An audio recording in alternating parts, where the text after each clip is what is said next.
আসসালামু আলাইকুম, সবাই কেমন আছেন? আলহামদুলিল্লাহ আমি ভালো আছি। তো এই যে রান্নাঘরে রান্না করতে আসলাম। এখানে হলুদ লবণ মাছে মাখিয়ে মাছ ভাজতে শুরু করেছি। আর এখানে কুটে রেখেছি আলু আর ওলকপি মানে শালগম। এখন এই মাছ আর শালগম দিয়ে রান্না করব। তাই যে মাছটা দেখেন আমি সুন্দর করে লাল লাল করে ভেজে নিয়েছি।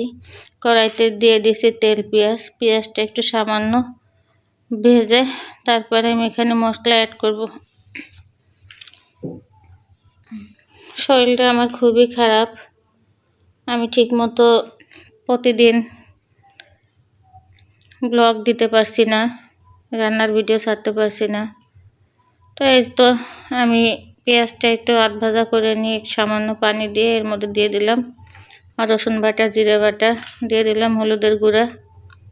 তা হলুদটা দিয়ে আমি একটু নেড়ে চেড়ে কালারটা দেখার পরে তারপরে আমি মরিচের গুঁড়া দিই। তো দিয়ে দিলাম মরিচের গুঁড়া আর দেব পরিমাণ মতো লবণ।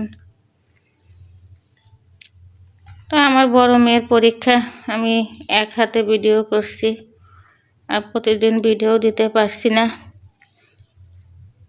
তাই হয়তো ক্যামেরাটা একটু বেশি নড়াচড়া করছে। তো এখানে দিয়ে দিলাম আমি লবণ। এই মশলাটা আমি ভালোভাবে কষিয়ে নিলাম। এখন আমি তরকারিগুলো সব দিয়ে দেব। তো এই যে শালগম আর আলু দিয়ে দিলাম। শীতের এই ওলকপির তরকারিটা কে কে পছন্দ করেন? আমার কিন্তু অনেক ভালো লাগে। টমেটো, ধনিয়া পাতা দিয়ে মাছ দিয়ে সুন্দর কষিয়ে রান্না করলে। তো এই তো আমার তরকারিটা কষানো হয়ে গেছে। এখন আমি গরম পানি দিয়ে দিলাম। তো আমার তরকারিটা সিদ্ধ হয়ে গেছে, অনেক পানি দেওয়া লাগবে না, ঠিক যতটুকু ঝোল রাখবো আমি ওই পরিমাণেই পানি দিয়ে দিলাম। তো এই যে দিয়ে দিলাম কেটে রাখা টমেটোগুলো একটু বেশি পাকা ছিল, তাই আমি ঝোলের পানি দেওয়ার পরেই টমেটো দিলাম।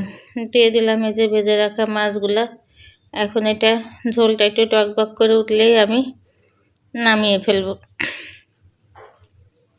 তো আপনাদের যদি ভিডিওটা ভালো লাগে লাইক, কমেন্ট, শেয়ার দিবেন। তো এই যে আমার তরকারিটা হয়ে গেছে। আল্লাহ হাফেজ।